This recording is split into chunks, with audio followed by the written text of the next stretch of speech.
Hello दोस्तों, कैसे हैं आप सभी। उम्मीद करता हूँ आप सभी बहुत ही अच्छे होंगे।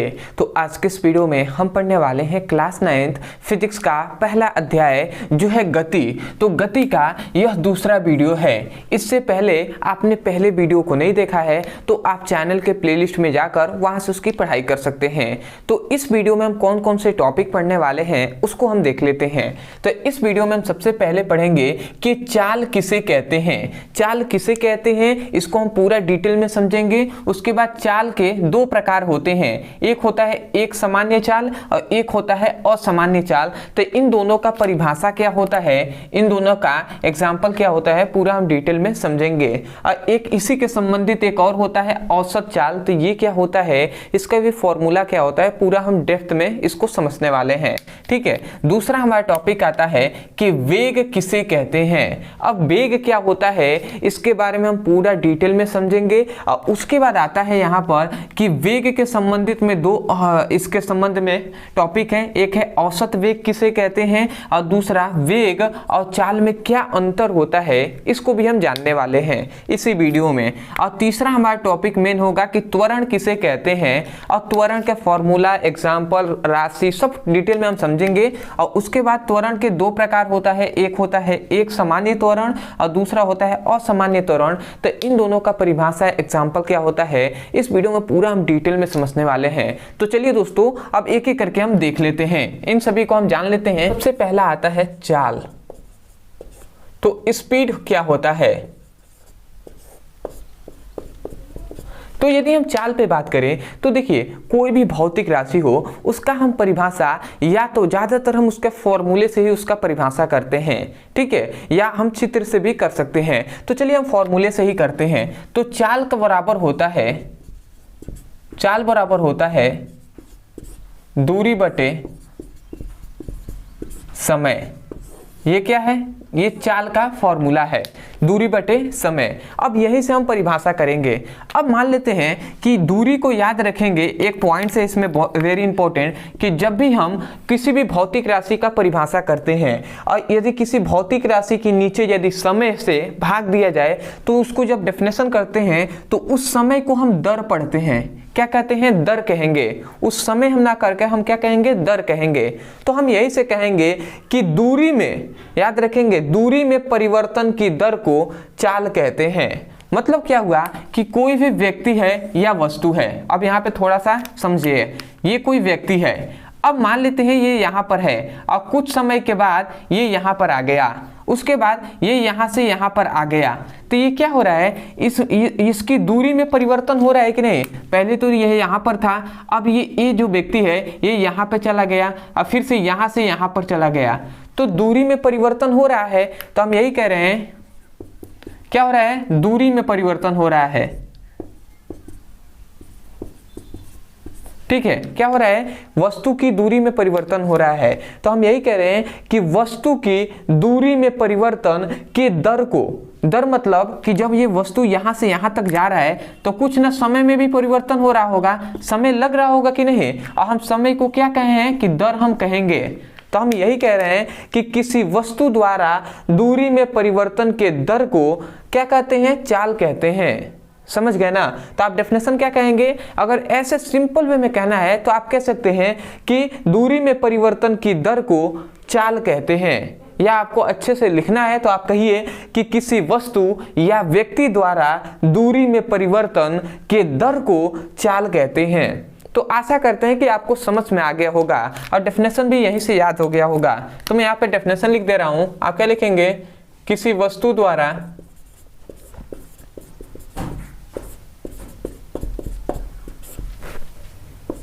दूरी में परिवर्तन के दर को क्या कहते हैं, चाल कहते हैं। तो आशा करते हैं कि आपको परिभाषा और ये फॉर्मूला आपको समझ में आ गया होगा। ठीक है, अब मैं इसको थोड़ा सा मिटा दे रहा हूं। उसके बाद यहाँ पर दो पॉइंट्स आते हैं जो आपसे ज्यादातर पूछे जाते हैं। सबसे पहला आपसे पूछा जाएगा कि चाल का मात्रक क्या होता है। तो तो चाल का मात्रक याद रखेंगे, दूरी का मात्रक होता है मीटर, और जो क्या होता है समय का मात्रक होता है सेकेंड। ठीक है, तो आप क्या कहेंगे, आप कहेंगे मीटर प्रति सेकेंड होता है। और ये किस में मात्रक है, तो याद रखेंगे ये एमकेएस मात्रक है, या आप कह सकते हैं कि एसआई मात्रक है। और यदि सीजीएस मात्रक में आप कहें तो आप कह सकते हैं सेंटीमीटर प्रति सेकेंड। ठीक है, तो इन दोनों को आपको मात्रक को याद रखना है। अब आता है दूसरा एक और पॉइंट कि ये कौन सी राशि होती है। तो यहां पे मैं लिख दे रहा हूं राशि।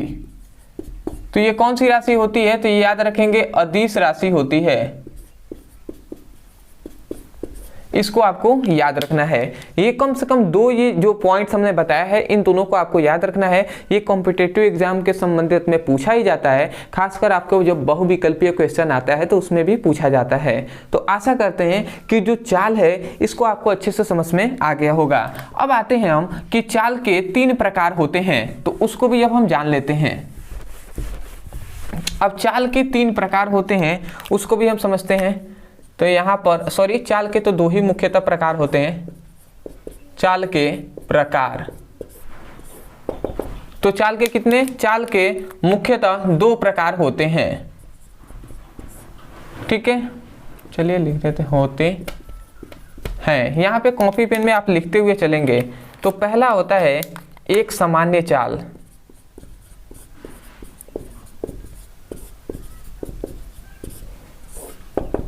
अब देखिए एक सामान्य चाल का मतलब क्या हुआ कि कोई भी व्यक्ति है, थोड़ा सा यहाँ पे मैं समझा रहा हूँ आप समझिएगा।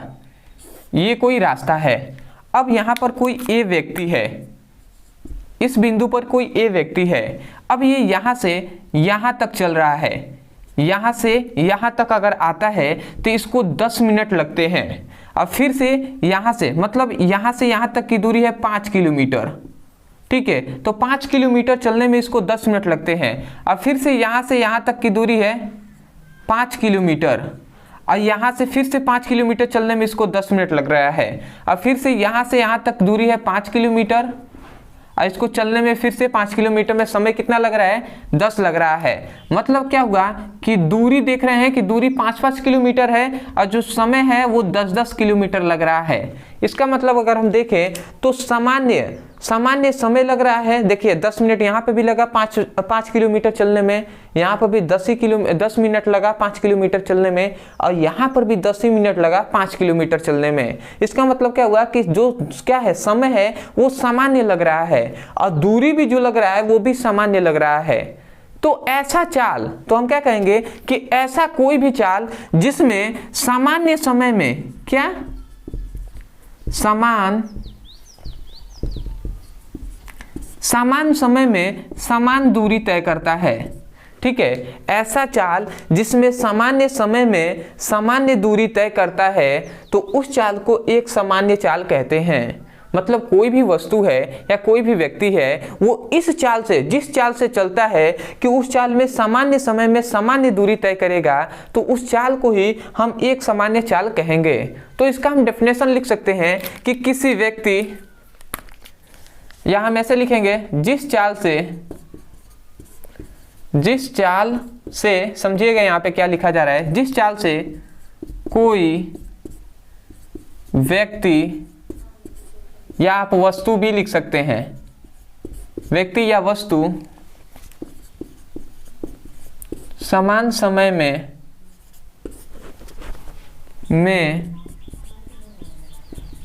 समान दूरी तय करता है, तो उस चाल को एक समान चाल कहते हैं। ठीक है, हमने यहाँ पर डेफिनेशन लिख दिया है कि जिस चाल से कोई व्यक्ति सामान्य समय में सामान्य दूरी तय करता है, तो उस चाल को ही हम एक सामान्य चाल कहेंगे। जैसे कि आप देख रहे हैं 10-10 मिनट लग रहे हैं, और 5-5 क्या है दूरी भी तय कर रहा है किलोमीटर। तो आशा करते हैं आप समझ गए होंगे। तो अब मैं इसको थोड़ा सा मिटा दे रहा हूँ। अब हम देख लेते हैं कि असामान्य जो चाल होता है वो क्या होता है। तो इस जो फिगर को आप बना लीजिएगा, दूसरा आता है असामान्य चाल।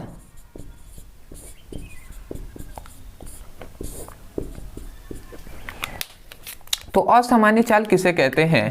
तो इसमें ये बताया जाता है कि जिस चाल से, यहाँ पे थोड़ा सा मैं फिगर बना रहा हूँ, नीचे आपको दिखाई दे रहा है ना, एक मिनट में दौड़ देख लूँ, कंफर्म हो जाऊँ।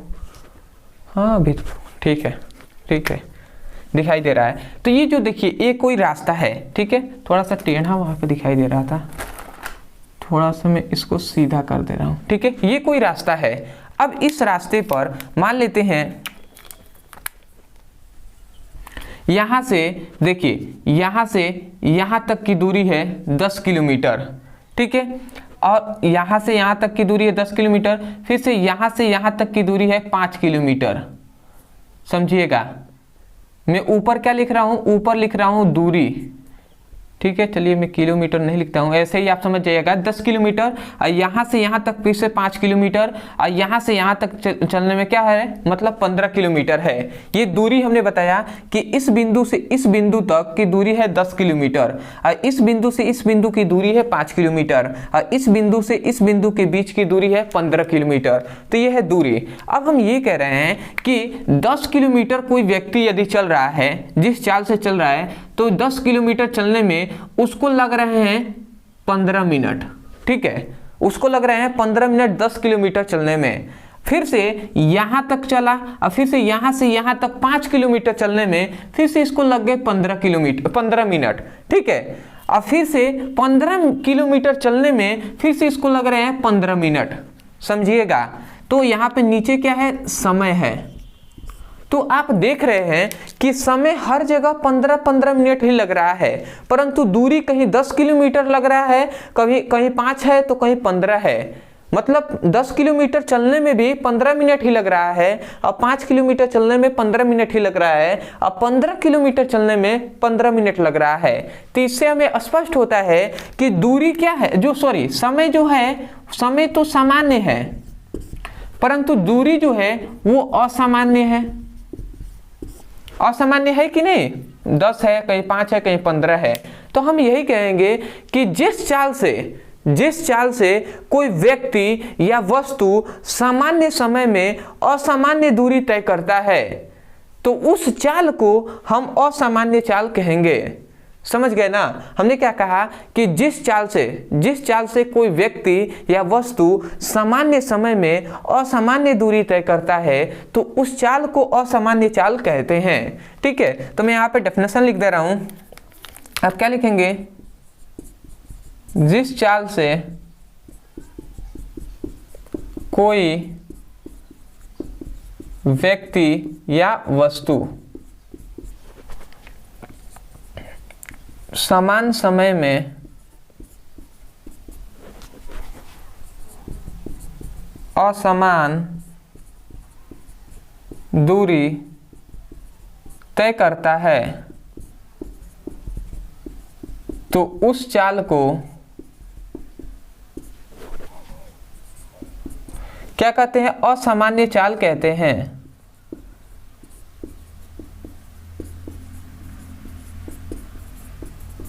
ठीक है, तो आशा करते हैं आप समझ रहे होंगे कि जिस चाल से कोई व्यक्ति या वस्तु सामान्य समय में असामान्य दूरी तय करेगा, तो उस चाल को ही हम असामान्य चाल कहेंगे। अदरवाइज आप सोच रहे होंगे कि दूरी को हम क्या सामान्य लेकर और समय को हम असामान्य नहीं ले सकते। देखिए, इन दोनों को आप उलट पुलट भी कर सकते हैं, मतलब जस्ट अपोजिट भी कर देंगे। जैसे दूरी को यहाँ पे आप सामान्य लेकर जो समय है उसे असामान्य भी ले सकते हैं, कोई दिक्कत नहीं है। कोई भी इन दोनों में से एक सामान्य होना चाहिए और एक असामान्य होना चाहिए। ठीक है, अदरवाइज जो डेफिनेशन होगा वो अलग हो जाएगा, पर मतलब दोनों का एक ही होगा और वो आपका डेफिनेशन सही होगा। अदरवाइज जो हमने बताया है यही आप लिखिए, बेहतर रहेगा। तो आशा करते हैं कि आपको जितने टॉपिक बताए गए हैं ये आपको अच्छे से समझ में आ गए होंगे। तो आप चाहें तो स्क्रीनशॉट ले सकते हैं, मैं थोड़ी सी क्लियर हट रहा हूँ। ठीक है, ले लिए हैं।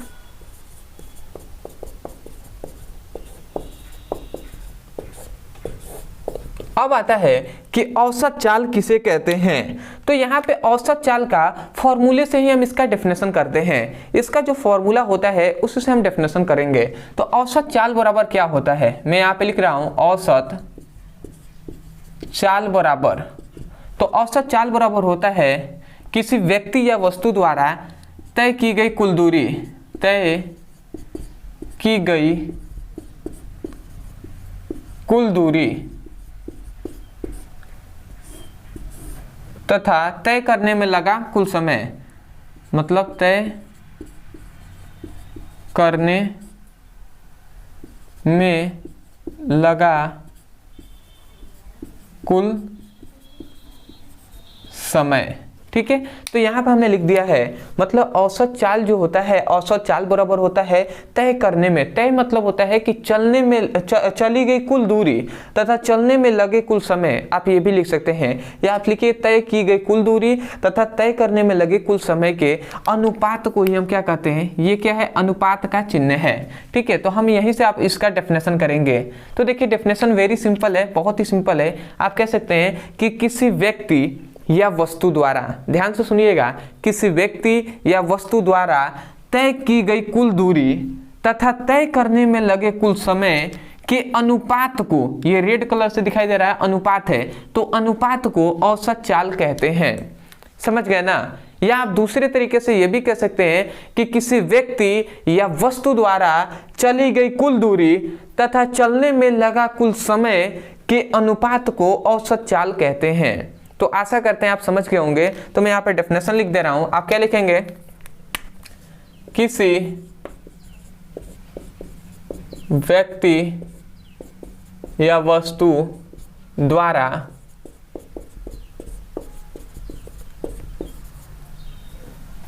चलिए हम तय नहीं लिखते हैं, द्वारा चली गई कुल दूरी हम लिखते हैं, द्वारा, जैसे आपको आसान बुझाई देगा। ठीक है, द्वारा चली गई कुल दूरी तथा चलने में लगा कुल समय के अनुपात को हम क्या कहते हैं, औसत चाल कहते हैं।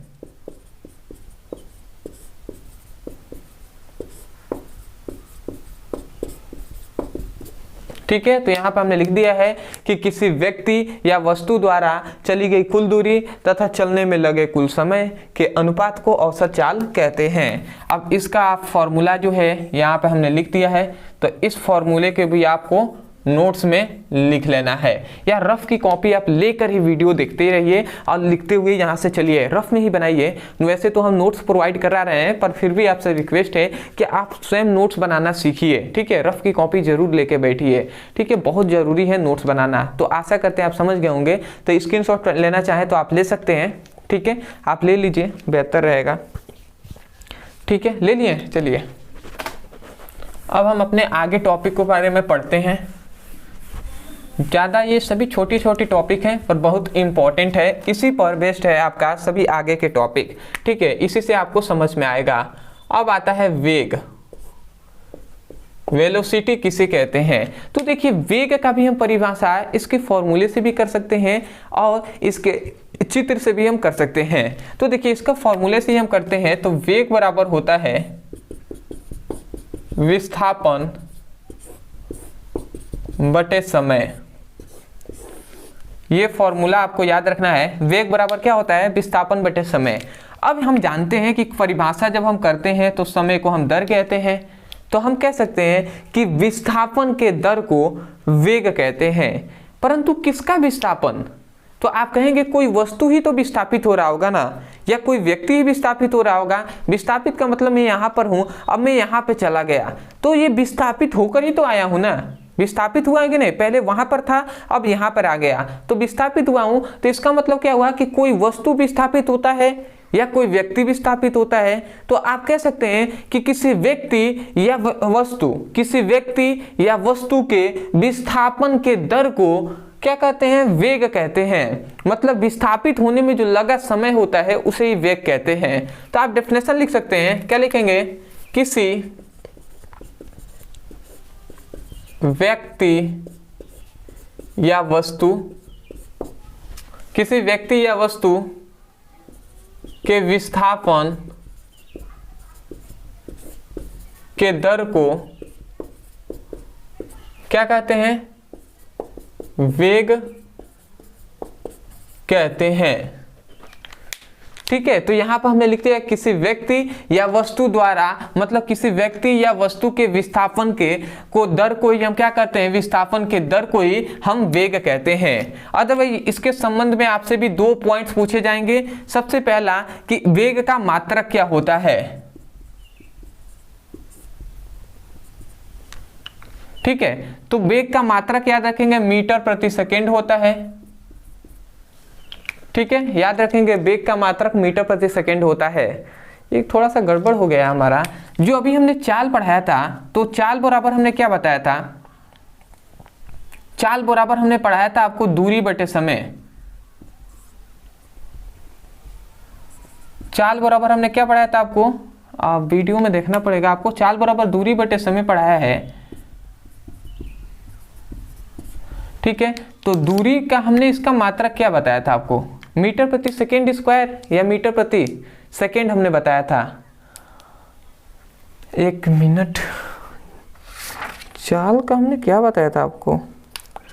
शायद मीटर प्रति सेकेंड ही बताए होंगे। देख लीजिए आप कि अगर आप थोड़ा सा देख सकते हैं कि मीटर प्रति सेकेंड, देखिए वेग का भी मात्रक मीटर प्रति सेकेंड ही होता है और चाल का भी मात्रक मीटर प्रति सेकेंड ही होता है। तो यदि आप रफ में लिख रहे होंगे तो आप ध्यान दे दीजिएगा, मीटर प्रति सेकेंड स्क्वायर हमने न बताया होगा तो वो गलत है, मीटर प्रति सेकेंड ही होगा। थोड़ा सा मैं कंफ्यूज था, तो चलिए आशा करते हैं हमने बताया होगा मीटर प्रति सेकेंड ही। तो चाल का मात्रक याद रखेंगे मीटर प्रति सेकेंड होता है और वेग का भी मात्रक मीटर प्रति सेकेंड ही होता है। ये 2 पॉइंट्स को आपको याद रखना है। अब आता है, ये तो मात्रक हो गया। अब ये कौन सी राशि होती है? तो याद रखेंगे ये सदिश राशि होती है। ठीक है, कौन सी राशि? सदिश राशि। अब सदिश राशि का मतलब क्या है ये तो आप जानते होंगे ना, सदिश राशि।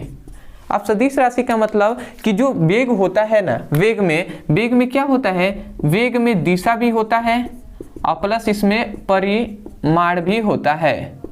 ठीक है, वेग में दिशा के साथ साथ परिमाण भी होता है। तो आशा करते हैं आप समझ गए होंगे कि वेग वास्तव में होता क्या है। ठीक है, या निश्चित दिशा में, इसको एक और तरीके से कहा जाता है कि किसी व्यक्ति या वस्तु द्वारा निश्चित दिशा में तय की गई दूरी को हम क्या कहते हैं? वेग कहते हैं। मतलब एक निश्चित दिशा में तय की गई विस्थापन को या दूरी को हम क्या कहते हैं? वेग कहते हैं। अलग तरीके से डेफिनेशन बहुत तरीके से किया जाता है, परंतु आप सिंपल में याद रखिए कि किसी व्यक्ति या वस्तु के विस्थापन के दर को वेग कहते हैं। ठीक है, तो आशा करते हैं आप समझ गए होंगे। तो इतना पॉइंट्स आपको याद रखना है। अब आते हैं, याद रखेंगे एक और पॉइंट्स कि वेग को किससे? v से दर्शाते हैं। वेग को v से दर्शाते हैं, स्मॉल v। अब आते हैं, अगला हमारा टॉपिक आता है इसके संबंध में, वेग के संबंध में एक और हमारा टॉपिक आता है जो है औसत वेग। औसत वेग। ठीक है, तो अब आता है कि औसत वेग किसे कहते हैं। तो जिस प्रकार औसत चाल के बारे में हमने जाना, जस्ट वही इसका भी डेफिनेशन होता है, थोड़ा सा अलग हो जाएगा। उसमें हमने बताया था कि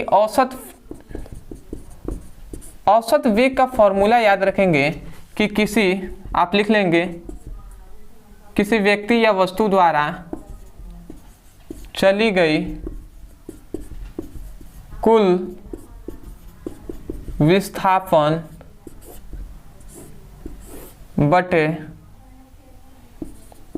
चलने में लगा कुल समय। ठीक है, तो इसको याद रखेंगे। हमने जब औसत चाल पढ़ाया था तो उसमें हमने बस केवल लिखा था कि तय की गई दूरी, तो तय की गई हमने दूरी लिखा था। आप यहाँ पे भी लिख सकते हैं तय की गई दूरी, तो दूरी के वहां पे हमने दूरी लिखा था जब हमने चाल पढ़ाया था, परंतु वेग में हमने विस्थापन लिखा है। इतनी बात को आपको याद रखना है। तो यहीं से हम डेफिनेशन कर सकते हैं कि किसी व्यक्ति या वस्तु द्वारा चली गई कुल विस्थापन तथा चलने में लगे कुल समय के अनुपात को, क्या के अनुपात को हम औसत वेग कहते हैं। तो इसमें कुछ है नहीं, तो मैं यहाँ पे डेफिनेशन लिख दे रहा हूं। आप क्या लिखेंगे? किसी व्यक्ति या वस्तु द्वारा तय की गई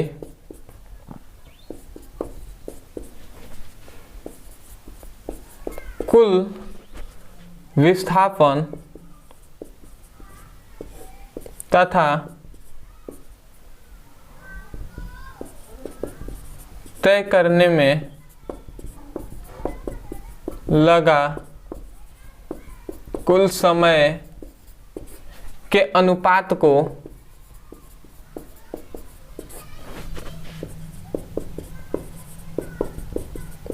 औसत वेग कहते हैं। तो आशा करते हैं आप समझ रहे होंगे कि किसी व्यक्ति या वस्तु द्वारा तय की गई कुल दूरी, अब तय की जगह पर आप लिख सकते हैं कि चली गई तय की गई कुल विस्थापन या चली गई कुल विस्थापन तथा तय करने या चलने में लगे कुल समय के अनुपात को औसत वेग कहते हैं। तो आशा करते हैं आप समझ गए होंगे, इसमें कुछ है नहीं ज़्यादा, तो आशा करते हैं आप समझ गए होंगे। स्क्रीनशॉट लेना चाहें तो आप ले सकते हैं, ठीक है। अब आता है कि वेग और चाल में अंतर। ये छोटा सा टॉपिक है, ठीक है, परंतु इसमें ज्यादा कुछ है नहीं। आपको याद रखेंगे वेग के में हमने क्या बताया था कि विस्थापन के दर को हम क्या कहते हैं, वेग कहते हैं। तो हम क्या लिखेंगे, सबसे पहला आता है विस्थापन,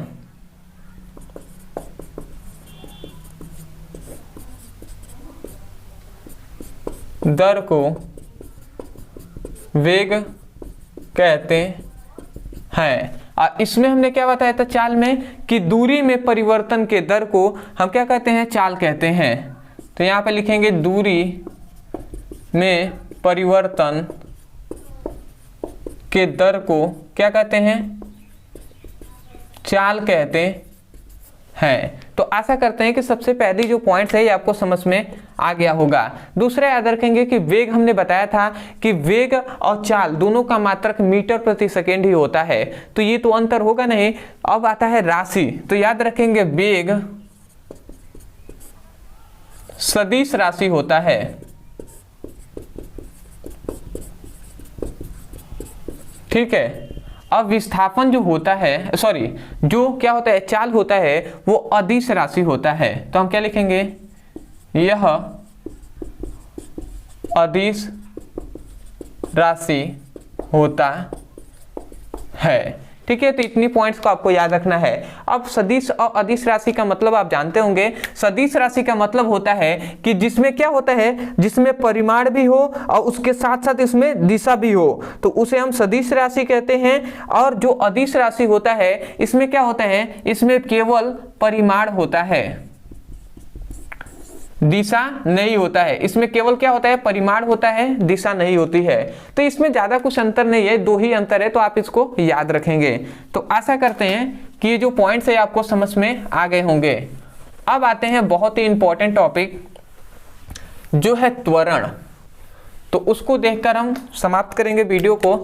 अब आते हैं हम त्वरण पर, एक्सेलरेशन। तो अब आते हैं त्वरण क्या होता है, तो इसको भी हम समझ लेते हैं। तो त्वरण को भी हम बहुत तरीके से परिभाषा कर सकते हैं। तो इसको हम परिभाषा कर सकते हैं इसके फॉर्मूले से।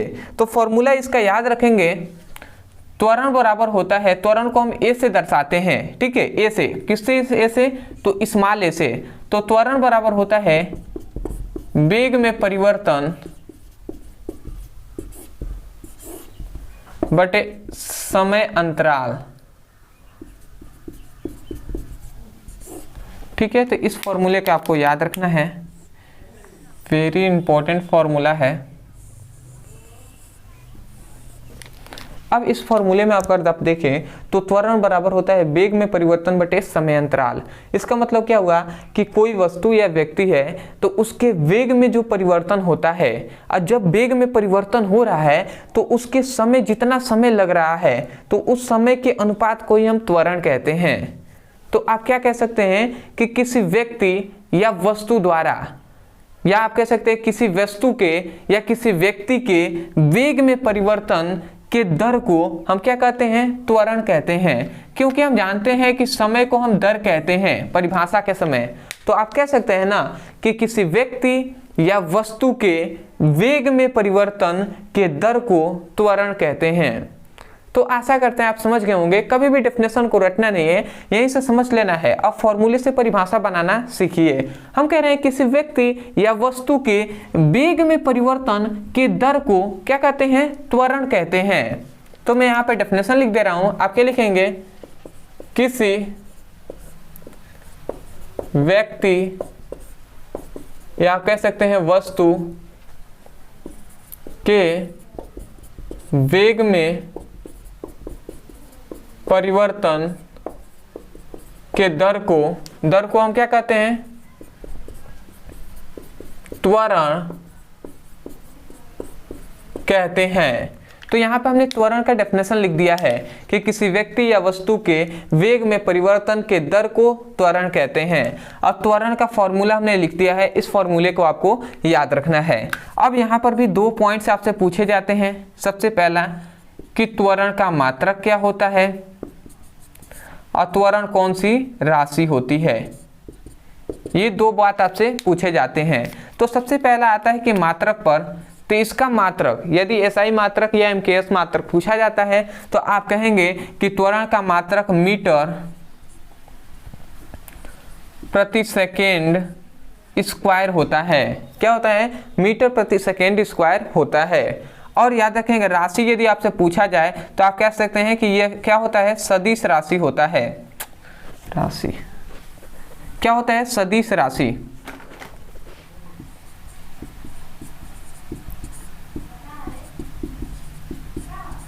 सदिश राशि का मतलब क्या? आप समझ रहे हैं ना कि जिसमें क्या हो? दिशा तो हो ही, उसके साथ साथ इसमें परिमाण भी हो। ठीक है, तो जिसमें दोनों होता है उसे हम सदिश राशि कहते हैं। तो आशा करते हैं कि आपको जो त्वरण है, त्वरण का फॉर्मूला, परिभाषा और ये मात्रक राशि, ये आपको अच्छे से समझ में आ गया होगा। तो अब हम देख लेते हैं त्वरण के 2 प्रकार होते हैं, एक सामान्य त्वरण और असामान्य त्वरण। तो इन दोनों का परिभाषा क्या होता है? तो आप स्क्रीनशॉट लेना चाहें तो ले सकते हैं, ले लिए हैं। अब हम देखते हैं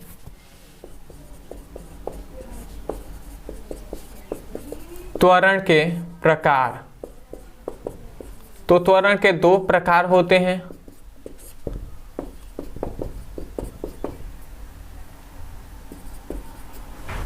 पहला होता है एक समान त्वरण। ठीक है, एक सामान्य त्वरण। देखिए, तो एक सामान्य त्वरण किसे कहते हैं? जब सामान्य समय में सामान्य वेग में परिवर्तन होता है तो उसे हम क्या कहते हैं? एक सामान्य त्वरण कहते हैं। मतलब क्या हो रहा है कि कोई व्यक्ति या वस्तु है तो उसके वेग में परिवर्तन हो रहा है, तो सामान्य वेग में जितना वेग में एक बार में मान लेते हैं कि वेग में परिवर्तन हो रहा है। ठीक है, जैसे मान लेते हैं कि यहाँ तक वेग है, ऊपर क्या है? वेग है और समय है। तो मान लेते हैं कि वेग में मान लेते हैं वेग है 5 मीटर प्रति सेकेंड, वेग से परिवर्तन हो रहा है। तो 5 मीटर प्रति सेकेंड के वेग से परिवर्तन हो रहा है, कोई वस्तु है वो यहाँ पर है, तो यहाँ से आने में इसको कितना लग रहा है? 5 मीटर प्रति सेकेंड इसको लग रहा है। तो सेकेंड मतलब 1 सेकेंड में इसको इतना दूरी तय कर रहा है, तो उतने ही फिर से 5 सेकेंड में ये प्रति सेकेंड चल रहा है। तो इस प्रकार चल रहा है। ठीक है, मतलब हर जगह 1-1 सेकेंड लग रहा है और जो वेग में परिवर्तन हो रहा है वो 5 ही लग रहा है। तो इसका मतलब हमने क्या कहा कि किसी व्यक्ति या वस्तु के सामान्य समय में, मतलब किसी व्यक्ति या वस्तु में सामान्य समय में सामान्य वेग में परिवर्तन होता है तो उसे हम त्वरण कहते हैं। ठीक है, मतलब जिस त्वरण से किसी व्यक्ति या वस्तु के सामान्य समय में सामान्य वेग में परिवर्तन होता है तो उसे हम क्या कहते हैं? एक सामान्य त्वरण कहते हैं। तो इसमें कुछ ज़्यादा समझने वाला नहीं है। इसमें एक सामान्य त्वरण एक सामान्य चाल की तरह है या एक समान वेग की तरह है। तो आप कह सकते हैं कि जिस चाल से आप ऐसे लिख सकते हैं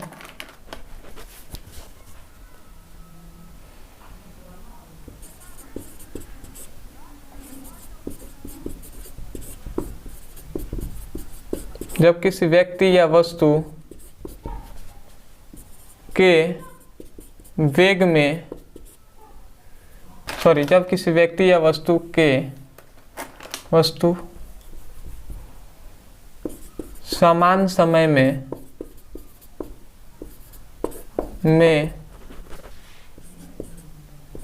समान वेग में परिवर्तन होता है,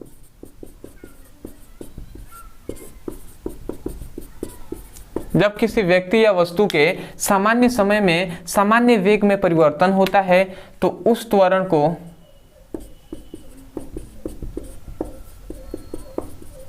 समान त्वरण कहते हैं, मतलब एक सामान्य त्वरण कहते हैं। ठीक है, असामान्य त्वरण का भी आप डेफिनेशन लिख सकते हैं। अब यहाँ पे थोड़ा सा मैं इसको मिटकाकर आपको सुधार कर दिखा दूं।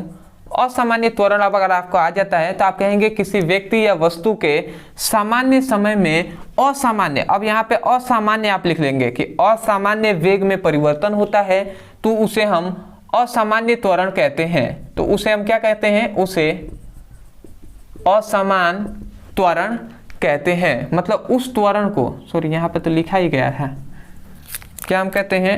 उस त्वरण को हम क्या कहते हैं? असामान्य त्वरण कहते हैं।